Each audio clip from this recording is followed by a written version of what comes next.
Enggak, jangan. Kalian jangan beli ponsel dengan chipset MediaTek. Saking banyaknya yang nggak suka chipset MediaTek, kalau kalian searching, kalian banyak ya nemuin meme yang ngejek chipset ini. Mulai dari panas, jelek, dan lainnya. Kenapa sih banyak orang yang nggak suka sama chipset MediaTek ini? Apakah berarti di 2022 dan kedepannya tuh kita nggak layak atau jangan beli ponsel dengan chipset MediaTek? Padahal saat ini tuh makin banyak ya ponsel yang pakai MediaTek, mulai dari 1 sampai 10 jutaan tuh ada. Dan juga MediaTek tuh memimpin pasar chipset ya, mengalahkan Qualcomm pada kuartal kedua di tahun 2021. Oke, lebih lanjut kita bahas MediaTek di video kali ini ya. Di sini Fadil, langsung aja kita bahas.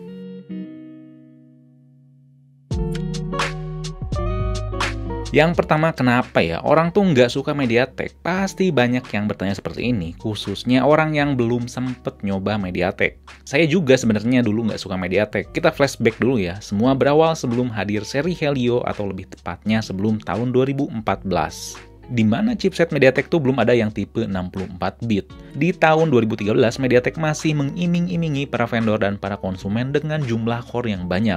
Makanya pada akhir 2013, MediaTek ngeluncurin MT6592 yang merupakan chipset octa-core pertama di dunia. Target dari chipset ini tuh ponsel dengan budget terjangkau, dan kebanyakan target pasarnya tuh di Cina. Yang kalian paling kenal adalah Redmi Note 1 3G. Sedangkan Qualcomm saat itu tuh meluncurkan Snapdragon 800 yang bawa arsitektur Crete dan Cortex yang baru, tapi masih quad-core. Yang pakai chipset ini tentunya ya ponsel-ponsel terkenal kayak Samsung Note 3, Xperia Z1, dan lainnya. Kalau secara Antutu, dua chipset ini tuh nggak beda jauh skornya. Tapi kalau kalian nggak sempat nyoba atau nggak sempat punya, yang harus kalian tahu ya, si MT6592 tuh banyak masalah. Dan bahkan main suatu game tuh nggak maksimal ya, nggak dapat grafis tinggi dan performanya tuh kalah dibandingkan chipset Snapdragon tahun sebelumnya. Beda cerita sama Snapdragon 800 yang benar-benar aman. Sebelum tahun 2014 itu banyak ponsel yang pakai chipset MediaTek dan keluhannya tuh ya panas, baterai boros, gak optimal buat main game atau buka suatu aplikasi, lemot. Kalian bisa verifikasi ya omongan saya itu di forum-forum tahun kisaran segitu. Sebagai tukang servis yang udah banyak nanganin ponsel dari zamannya Samsung Spica, Huawei Gaga, terus tuh Motorola Backflip dulu tuh, yang banyak datang karena kasusnya boot loop, break atau mati, pokoknya error-error kayak gitu, kebanyakan ponselnya tuh pakai chipset MediaTek. Seringnya dulu si ponsel-ponsel dengan pakai chipset MediaTek tuh si MMC-nya atau media penyimpanannya mati, padahal pemakaiannya juga ya biasa aja standar pemakaian kasual. Sebelum si ponsel rusak, keluhannya tuh sama, kayak sering overheat, sering lag, dan walaupun begitu, tapi si ponsel tuh masih terus dipakai karena buat komunikasi. Alhasil si ponsel tuh sering ngehang, dari sering ngehang itu berlanjut sering nge-restart. Dari sering nge-restart berlanjut lagi jadi sering boot loop atau sering mentok di logo, dan ujung-ujungnya menjadi mati. Atau yang datang tuh ada karena yang salah ngoprek ya. Ngopreknya tuh emang si MediaTek tuh sensitif. Kalau misalkan salah dikit ada error atau bahkan boot loop. Atau juga bahkan kadang yang bikin ngeselin tuh emailnya hilang. Makanya banyak orang yang pakai MediaTek tuh dulu trauma atau misalkan kapok. Karena yang MediaTek tuh gitu-gitu terus gitu. Perkembangannya tuh ya kayak mandet. Dan ada alasan kenapa perkembangan MediaTek tuh dulu bisa dikatakan rese. Hal itu karena masalah keterbukaan development yang kurang. MediaTek tuh dalam masalah pengembangan integrasi antara software dan hardware tuh buluk. Nah, kenapa buluk? Karena MediaTek tuh dalam tanda kutip pelit ya. Jadi misalkan ada vendor ponsel, ada kesepakatan buat beli sebuah chipset. Nggak MediaTek aja ya. Para vendor ponsel kalau mau beli chipset, mereka tuh dikasih manual gimana cara mengemas si chipsetnya di versi Android yang dituju dengan spesifikasi tertentu. Vendor juga tentunya bisa nambahin fitur khas mereka di samping fitur bawaan Android yang dituju. Jadi ibaratnya tuh dikasih bahan-bahan dan tutorialnya lah. Nggak akan dikasih chipsetnya gitu aja terus pasang sendiri tanpa dikasih hal lain selain chipset. Nggak kan kayak gitu. Nah, kalau Qualcomm itu terbuka masalah source code ke vendor dan publik. Biar publik tuh bisa ngolah, bisa ngulik, jadi bisa ngebantu masalah pengembangan chipset yang ada terhadap suatu ponsel, termasuk Exynos dan Kirin ya. Si source code-nya tuh terbuka ya, dikasih sama si Samsung dan Huawei. Kecuali sekarang ya Huawei udah nutup masalah si source code-nya karena udah nggak pakai lagi Android. Karena Qualcomm tuh terbuka masalah source code ke publik, jadi ini tuh kebantu banget. Kalau misalkan ada pengembangan atau pengatasan suatu bugs, itu tuh bisa teratasi lebih cepat karena ya publik ikut andil. Terus kalau misalkan ada pengen fitur tertentu, ini tuh bisa lebih cepat tercapai karena publik juga ikut ngulik. Terus yang termasuk ya di luar yang nggak resmi, kayak custom room routing juga lebih mudah karena ada source code-nya, ada panduannya gitu, ada si sumber inti buat ngotak-ngatiknya yang dibagikan oleh si Qualcomm. Nah, berbeda dengan MediaTek. MediaTek tuh nggak seterbuka kayak Qualcomm. MediaTek tuh nggak berbagi si source code-nya. Bisa dikatakan agak pelit dan ya tertutup gitu. Jadi kalau misalkan mau mengembangkan suatu chipset tuh ya mereka melakukannya dengan internal dan tertutup. Jadi ya si pengembangannya mendet ya ibaratnya. Dan efeknya juga, kalau misalkan kalian suka ngotak-ngatik, custom room, terus routing, atau custom kernel, dan sebagainya tuh dikit di MediaTek, atau bahkan nggak ada dalam ponsel tertentu. Makanya dulu kalau misalkan ngotak-ngatik ponsel dengan MediaTek tuh ya rawan boot loop, terus tuh rawan error, karena ya si source code-nya tuh nggak dibagikan sama si MediaTek. Jadi ibaratnya tuh kerjanya tuh tanpa panduan, tanpa pedoman gitu. Tanpa inti suatu dari chipset tersebut. Kita bergeser ke tahun 2015. Nah, berarti apakah kesalahan-kesalahan dulu tuh adalah total kesalahan MediaTek, khususnya dalam hal pengembangan atau development? Enggak. Keputusan buat bagiin source code sebenarnya ada di tangan para vendor ponsel. Ponsel-ponsel merek apapun yang pakai MediaTek bisa dapetin dan bisa share si source code-nya secara bebas dan secara terbuka untuk umum. Tapi mereka harus bayar lebih ke MediaTek buat masalah lisensinya. Ya emang mereka dulu tuh pelit dalam berbagi source code. Yang efeknya tuh pengembangan si chipsetnya nggak bisa dibantu sama developer dari luar MediaTek. Dampak yang kerasa juga dari development yang nggak terbuka kayak gini buat orang-orang awam atau orang yang jarang ngotak-ngatik ke ya kayak custom room, routing, dan lainnya adalah lambat banget dapet update Android atau bahkan nggak dapet update Android sama sekali.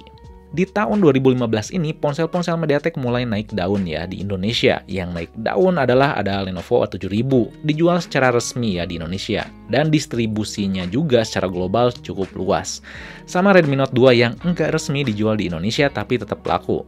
Redmi Note 2 enggak dapat update Android ya dari Xiaomi, sedangkan Lenovo A7000 dapat update Android resmi dari Lenovo, walaupun sekali, dari Android 5 ke Android 6. Lenovo juga nge-share ya si source code-nya, biar ada yang bisa bantu pengembangan si ponselnya atau pengen bikin custom room. Di situs resminya juga dicantumin sampai sekarang. Nah, kenapa bisa kayak gitu? Karena ya tadi, kebijakan masalah update Android dan bagiin si source code tuh dibalikin ke tangan para vendor ponsel. Kalau kebijakan MediaTek masalah source code tuh bebas kayak Qualcomm yang nggak butuh uang lebih, kemungkinan besar bisa jadi Redmi Note 2 atau ponsel MediaTek lainnya tuh leluasa dalam mengembangkan sistemnya. Dimulai dari 2014 akhir dan tancap gas di awal tahun 2015, inilah ya chipset MediaTek 64-bit mulai dikembangkan. Dan dari chipset dengan ARM 64-bit ini memang pengembangannya mulai kerasa dari sisi performa. Tapi dari sisi development source code-nya atau dari sisi software-nya, MediaTek tuh tetap pelit ya. Karena masih gak mau terbuka kayak Qualcomm. Pelitnya ini sebenarnya karena memang dulu MediaTek tuh berawal fokusnya di pasar Cina aja, dimana ponsel-ponsel Android Cina tuh yang dipakai kebanyakan nggak pakai Google Mobile Service, nggak peduli masalah update Android. Yang pentingnya tuh ya aplikasi-aplikasi dan layanan khusus di Cina tuh di sana bisa berjalan. Nah, ketika MediaTek buat seri Helio, A, P, dan G, barulah mereka tuh lebih mengembangkan teknologinya lebih baik dengan masing-masing keunggulannya. Agar banyak vendor global yang mau kerja sama. Seri G itu lebih menyasar terhadap performa gaming dengan kemampuan GPU-nya yang baik. Bisa dikatakan seri G itu buat saya adalah seri yang bikin saya percaya kembali sama MediaTek. Karena di harganya mampu memberikan experience gaming dan performa yang oke, dan kesehariannya juga ya gak masalah. Walaupun masalah suhunya emang lumayan kerasa. Terus ada seri P yang memberikan efisiensi daya dan experience kameranya yang lebih baik. Terus ada seri A yang nyasar pasar entry level di mana mereka tuh mempertimbangkan pemakaian ponsel secara kasual. Dan buat saya yang bikin mengubah pandangan saya tuh adalah Helio G90T yang dipakai di seri Redmi Note 8 Pro. Sebuah seri Redmi yang masih saya suka sampai sekarang setelah Redmi Note 4. Redmi Note 8 Pro adalah sebuah ponsel dengan chipset MediaTek pertama yang berani dipasarkan oleh Xiaomi secara global dengan pasar yang lebih luas. Makanya Xiaomi juga berani ya nge-share source code-nya, berani ngemodal lebih buat para developer ngulik si ponsel ini, buat lebih percaya ya biar pengen belajar, pengen modifikasi software atau lainnya. Nah, dari sisi hardware juga udah jauh lebih baik banget. Seri Helio buat saya itu adalah sebuah titik perubahan dari MediaTek, khususnya dalam hal performa atau kecepatan. Tapi untuk sektor suhu, seri Helio tuh bisa dikatakan belum bersahabat. Lalu masalah suhu ini tuh diperbaiki lewat seri Dimensity. Udah coba Dimensity seri 700-an, 800-an, seri 1000-an juga udah. Saya nggak pernah ngalamin namanya overheat. Di Dimensity ini, MediaTek benar-benar belajar dari kesalahannya. Mulai dari image processing, AI, arsitektur CPU, semuanya teknologi baru dibandingkan Helio dan generasi sebelumnya. Jadi nggak cuma modal 5G doang. Performanya juga tiap serinya benar-benar nyaman di seri Dimensity ini yang udah saya coba. Saking pedenya sama generasi terbaru ini, MediaTek nyindir Qualcomm bahwa seri chipset si Qualcomm tuh panas. Lebih tepatnya di seri Snapdragon 888. Lalu apalagi dengan Dimensity 9000 terbaru yang bawa CPU ARM Cortex X2 terbaru yang menjanjikan performa kenceng. Dan hasil pengujiannya juga hampir menyamai chipset yang ada di seri iPhone 13. Image processing-nya pun dikatakan di sini dirombak. Makanya katanya di seri Dimensity 9000 ini harganya tuh bakal lebih mahal dibandingkan chipset yang udah dibuat sebelumnya. Jadi saya yakin sih orang-orang yang masih bilang MediaTek tuh panas, inilah itulah, mereka belum pernah nyoba seri Dimensity. Jadi apakah MediaTek ini tuh jangan dibeli? Iya dan enggak. Enggak, jangan. Kalian jangan beli ponsel dengan chipset MediaTek. Kalau misalkan kalian tuh tipenya suka yang ngotak-ngatik kayak custom ROM, custom kernel, terus tuh routing dan lain-lainnya. Karena custom ROM dan kawan-kawan bahannya tuh terbatas banget. Atau bahkan nggak ada. Untuk dalam hal development software, semenjak G90T ada emang mulai lebih baik ya. Jauh lebih baik dibandingkan yang dulu. Sampai video ini dirilis, buat ponsel MediaTek manapun, mau modifikasi software kayak routing, custom ROM, custom kernel, dan lain-lain, bahan-bahannya tuh masih sedikit dibandingkan Snapdragon secara keseluruhan. Butuh proses lah buat para developer yang lebih terbiasa buat ngembangin chipset Snapdragon yang dari dulu lebih bersahabat. Karena belum banyak juga ya vendor yang berani nge-share source code-nya kayak si Redmi Note 8 Pro dari Xiaomi ini gitu.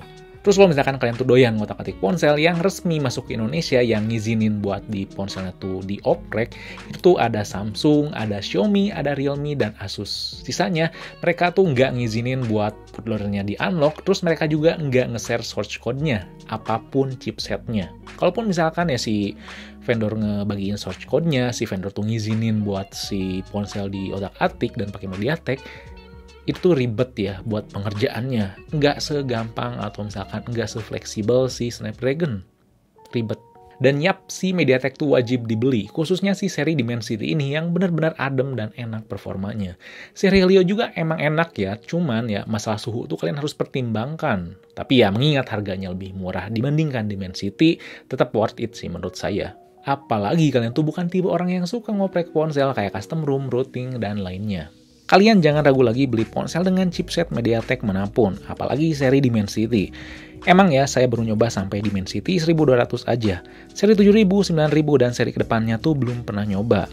Karena ya belum dirilis ya sampai saat video ini dibuat. Pasti ada kemungkinan 1 tahun atau beberapa waktu ke depan si MediaTek tuh kesannya kurang. Chipset vendor lain juga pastilah ada yang gitu, kadang di atas dan kadang di bawah. Tapi dengan progres yang saya lihat dan saya rasakan semenjak seri Helio sampai sekarang, stigma atau keraguan saya di MediaTek yang dulu ada tuh udah hilang. Karena ya udah saya dapat simpulkan bahwa MediaTek yang dulu tuh bukan MediaTek yang sekarang.